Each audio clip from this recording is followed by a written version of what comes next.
ഉണ്ടായ ഒരു സുപ്രധാന വാർത്തയിലേക്കാണ്. മന്ത്രി വീണ ജോർജിന് KSU പ്രതിഷേധത്തിൽ പരിക്കേറ്റിരിക്കുന്നു. ഇത് ശരിക്കും നടന്നാണോ? വിശ്വാസം വരണില്ലല്ലേ?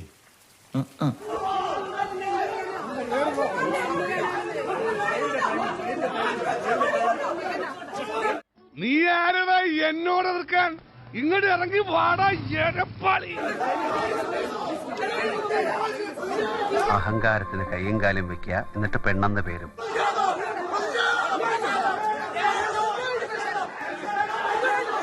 ദേഷ്യം വരുന്നുണ്ടോ? പറയടാ, നിനക്ക് തല്ലാൻ തോന്നുന്നുണ്ടോ? തല്ലടാ, തല്ലടാ, ഒന്ന് തല്ലി നോക്കടാ.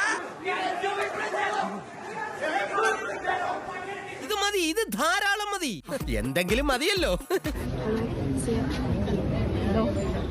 ഞാൻ റെയിൽവേ സ്റ്റേഷനിലോട്ട് കയറുമ്പോൾ ആദ്യം കുറച്ചുപേര് നടന്നു വന്നിട്ട് അവിടെ ഉന്തും തൊള്ളും ഉണ്ടായി. അതെപ്പോ അതൊക്കെ ഉണ്ട് ആണോ?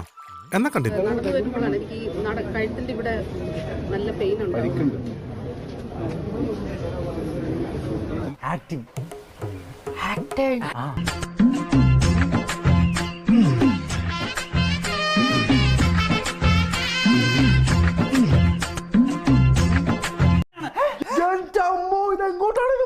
എന്താണിത്?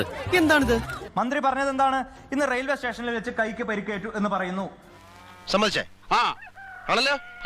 അതിനുശേഷം ആ സമരം പൊളിയുകയാണ്. 2 ദിവസം മുമ്പ് ദേശാഭിമാനിയിൽ മന്ത്രി പങ്കെടുത്ത പരിപാടിയിൽ മന്ത്രിയുടെ കൈക്ക് പരിക്കുണ്ട്. ഇന്ന് തന്നെ മട്ടന്നൂരിൽ വെച്ച് മുഖ്യമന്ത്രി ഉൾപ്പെടെ പങ്കെടുത്ത ഒരു പരിപാടിയിൽ മന്ത്രിയുടെ വളരെ വ്യക്തമായിട്ട് ആ പരിക്ക് അതിൽ കാണുന്നു. എന്താ ഉറക്കം വരുന്നു? ഏതെങ്കിലും ഒരു വിഷ്വലിൽ ഈ പറയുന്ന KSUക്കാർ മന്ത്രിയുടെ ദേഹത്ത് പരിക്കേൽക്കുന്ന തരത്തിൽ ഉള്ള ഏതെങ്കിലും ഒരു വിഷ്വലുകൾ സമയം എത്രയായാലോ ഏതെങ്കിലും ഒരു മാധ്യമ പ്രവർത്തകരുടെ അടുത്തുണ്ടോ? കയ്യിന്ന് പോയടാ ചാർലി. ഒരു കാര്യം കൂടി ഞങ്ങൾ ആവശ്യപ്പെടുന്നു. ഈ പറയുന്ന റെയിൽവേ സ്റ്റേഷനിലെ CCTV വിഷ്വലുകൾ പുറത്തുവിടണം.